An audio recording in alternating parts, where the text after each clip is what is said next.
Hello, Charlie TCG here, and welcome back to my channel. Today, I want to talk to you about the impact of Paldea evolved to the format in a couple of weeks' time when its set becomes legal. It's super exciting we can finally talk about it, and definitely this is a format-defining sort of set. We haven't had a format like this for ages, for a set which is bringing back so many cool archetypes, so many new challenges, and especially the combat mechanics really coming in force. And I love this. I'm so excited to talk about it. But first, let's look at the top decks currently. We have definitely seen these are what the results have been doing really well in the regionals and ICs that have happened since Scarlet and Violet was legal back in April, nearly 2 months ago, which is crazy. Miu is definitely on a hot streak right now, winning the last couple of events, which is super, super strong, and going more with the Fusion Strike version, which has become a lot more powerful as having a single prize attacking option, as well as the amazing sort of Fusion Strike energy to stop some of those pesky sort of damages or abilities that happen out in play. Arceus has kind of had a new lease of life with Giratina as well as Duraludon with Umbreon, becoming very, very powerful, very, very versatile sort of deck, and I really like to see this sort of changing. Not many of the new sort of archetypes have been around in this new format, only really seeing Gardevoir and Miraidon really having some success, both of them getting some top 8 positions, as well as Gardevoir getting second place at the first ever huge event at EUIC. Definitely some more room to improve and something that for them to evolve into it. But we're seeing the Lostbox sort of engine become very, very powerful with Sablezard and Turbo sort of Turbo Lostbox becoming more of a popular sort of way to play the single prizer sort of engine for this. Whereas Gutra is still doing incredibly sort of well, especially with that Roaring Iron healing ability, the blocking ability. Lugia not performing as well as probably initially would have hoped to after it dominated for 6 months, but a single strike package is still incredibly powerful by getting those huge one-hit KOs. So these are pretty much the top 7 decks of the format right now. If we look at the East from the results that's happened over in Japan and Taiwan, you can see some of it has slightly sort of changed. Lugia's evolved to more of the weirder sort of version, the ability to go into the amazing the Fortune Roads. We can immediately switch it into the active when it goes into the active and move all the energies to it to have a huge sort of attack damage, root and size shield bash. We also see the returns of Arceus Giratina. It's been a lot more stronger than it once was, with the likes of Spiritomb as well as Ionis to be really disruptive. Gardevoir becomes definitely the top dog. It's an absolute beast in a new format, having 2 different versions. One which I covered over a couple of days ago with the Mewtwo version, focusing more on the combat mechanic and other sort of stage 2 Pokemon to really utilize the amazingness of reversal energy. Or you can play the generic sort of Gardevoir version, not really with Champions Festival, but they cost like $1,000 over there, so that's why people aren't playing that. And they have these huge sort of damage outputs it can do, but still having reversal energy for the single prize Gardevoir. Mew not still doing pretty okay, doing pretty good in the city leagues, as well as some of the other sort of tournaments out there. Definitely something to still keep on the radar. Whereas Lostbox is kind of focusing sometimes more onto the Giratina version, because Giratina does really well in a best of 1, not sometimes in the best of 3. That's kind of why we're seeing that huge increase over there. Whereas you can see here, the single prize one, like the Resizard, that hasn't been around in a while, like the Sablezard version, is incredibly strong. Not many of the new archetypes have really come around, but Xianpao with Baxcalibur and Palkia have become a huge shiny star. The amazing ability to get as many energies out in play is super, super strong, as well as the huge damage capability, both with the Palkia as well as Xianpao, something I really like to see. And if we just compare it back to what decks have kind of fallen from favor, we can see Gudra isn't performing as well, Miraidon, and also Lugia with a single strike has kind of not been performing as well as possible. Yes, Lugia single strike is still doing pretty okay overall, but kind of people are more focusing on the in favor of the single prize Pokemon because they can utilize the Weird Ear, they have the therapy energy, so Snorlax doesn't fall asleep, and potentially the reversal energy, so you can play Luxray to have a really good single prize attackers and go for the more 2-hit sort of KO, whereas a single strike you have to rely on a load of energies on a Tyranitar to get those big 1-hit KOs and eventually try and recover all that stuff to try and get that other return KO overall. Gudra, yes, it has the amazing blocking capability, but in a 151, potentially could see a lot more success due to more of those more damage restricting sort of abilities. And Miraidon kind of got replaced by Xianpao, although Xianpao has had a lot more better results than Miraidon has as of right now, but we're getting a few more tournaments happening over the next few weekends, which I will cover over on the channel, of course. Some of the obviously big contenders still to keep an eye out are these ones here. So if you've got any of these pieces lying around, definitely keep hold of them because it's definitely something you should always be considering about. But what happened? What are these huge cards which have made this huge impact? Well, it's these 5 right here. Squawk ability, the amazing Pokemon which can immediately discard your hand and draw 6. You can only play on the first turn of the game, but it's not an on-play effect. So you can kind of play a supporter, draw everything you might want to have, and then play Squawk ability, and then use its ability later on to try and get that extra setup you might have to offer. This kind of I really like the some setups with ability, only being on Having 1 to 2 of in the deck only really needed in some decks which you desperately need that big setup, and I like it. Not so many decks are reliant on it, but it's a really good sort of setup sort of card. The energies are super strong. I mentioned Jet Energy already before. It really helps the Lostbox kind of with their synergy by attaching it to a Comfy, put it into the active spot, and immediately have your retreat option and the switching to get your Lostbox engine up and running very quickly. And also if you attach it to Weirder, you can immediately switch into the active and move the energies to it. Very powerful energy and has other uses as well. Versatile energy really is the most powerful energy I've seen in a very long time. Can only be played if you're behind in prizes, and it has to be to evolve Pokemon that isn't a rule box. So cards like Luxray and Gardevoir are kind of like its main sort of partners as of right now, and also Zorobox.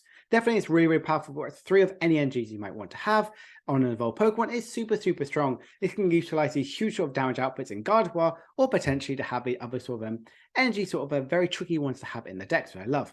And definitely a format defining card is Iona. It's kind of the pseudo return of N and Rocket's admin. You basically shuffle your hand, put it at the bottom of the deck, and draw the amount of prize cards you have to offer. How many times have you had like an N to 1 and you don't get the card you want, and the opponent steamrolls over you and you get the win? I'm really excited to see Iona return. People are definitely got to understand from the hardware about how powerful someone ending you to 1 really was back in the day. And I just love that we're getting this huge combat mechanic come back. The ability to disrupt your opponent as well as kind of give you an advantage as well. It's really strong, and I love that sort of aspect in the game. So if we just look at the sort of the new archetypes, a lot of these cards pieces you probably have lying around in there. And the only one which definitely a new archetype which really is powerful is Xian Pao. Definitely something which, if you want to kind of play with it, definitely kind of have that on your pre-orders, or potentially you're looking into getting in the events if you want to have some more resources. Definitely Xian Pao is a deck to really look out for.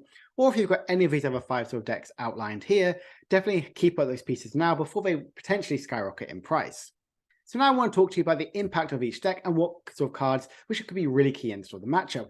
And we are going to see a bit of increase and some similarities to some sort of decks. Gardevoir definitely really likes Luxray, the new Luxray with a vibrant flash of ability, where if you're behind in prizes, you can put it straight down onto your bench, if there is a bench space. Really powerful because its attack, Wild Bolt, for lightning double colorless, that's 180 damage and 20 to itself. But why are we playing lightning energies in Gardevoir? We're a psychic deck and it does really well there. That's where reversal energy comes in as a really good sort of fun sort of tech option to have this if you're scared of Lugia, or a really good single prize attacking option.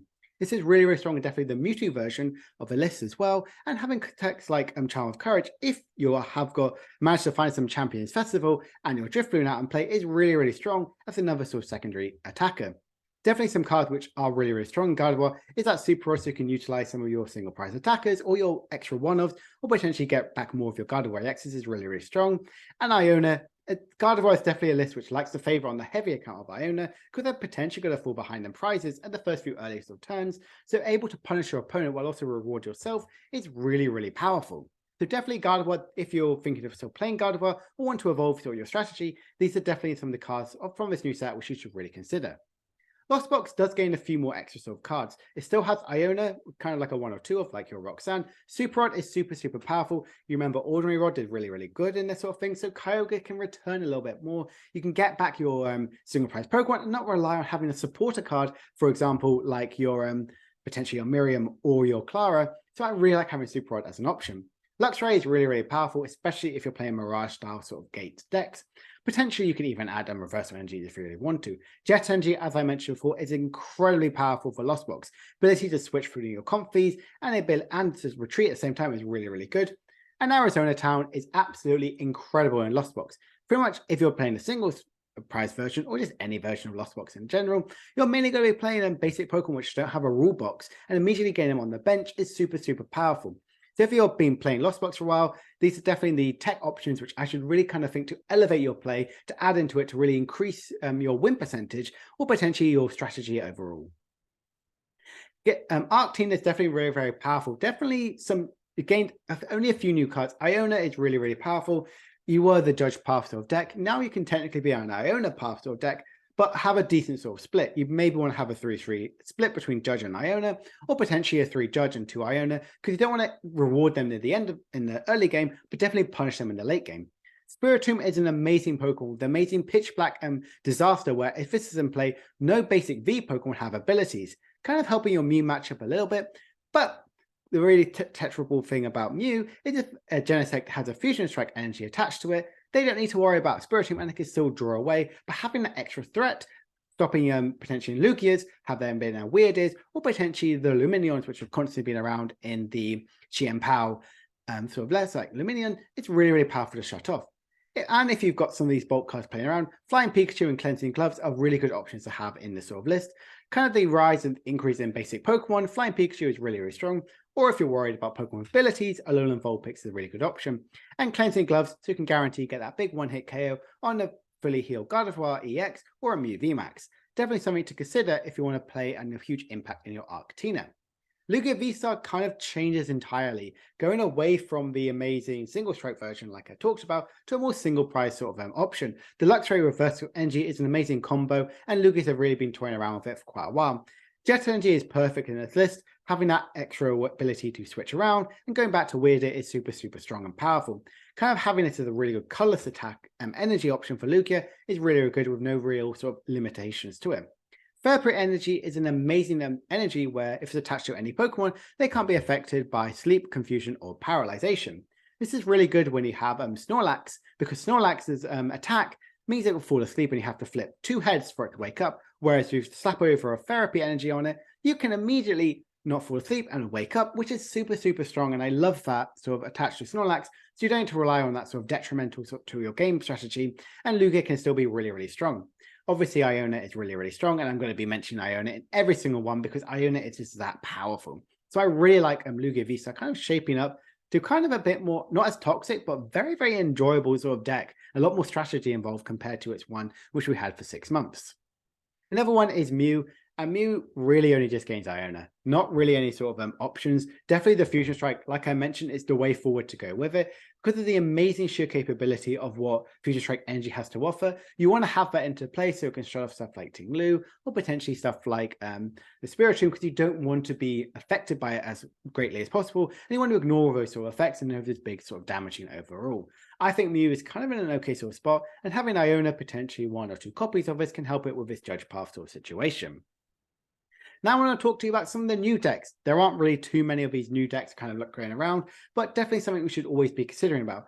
Xianpao, if you haven't watched my video, link will be in the description, or you can go through my channel and it's got pretty sort of good views, so you can have a check that out to see sort of my ideas for the list. And it's definitely something which I'm going to be picking up for. Something you should always consider is definitely you need to have your Frigibass and Excalibur. You can potentially play the 70 HP one, which is kind of becoming a bit more favored now, compared to the 60 HP one, which can easily be KO'd by 2 Sableyes, or a lot more of these sort of damaging Pokemon like, for example, Cresselia. But Excalibur with the amazing Absolute Zero sort of ability, making you put as many basic water energies from your hand to any of your Pokemon in play. Charm of Courage, incredibly powerful, bumping up the HP of Xianpao by quite a lot. Iona to have that disruptive capability, which I think is absolutely incredible. Super Rod and Super Energy Retrieval, both of these amazing reprints are really strong. Super Rod can let us potentially put the energies back in the deck if we need it, or mainly used to reutilize any of the attackers we have option to it. Kind of having like a second Radiant Greninja or potentially a third Xianpao is really, really good for our game plan.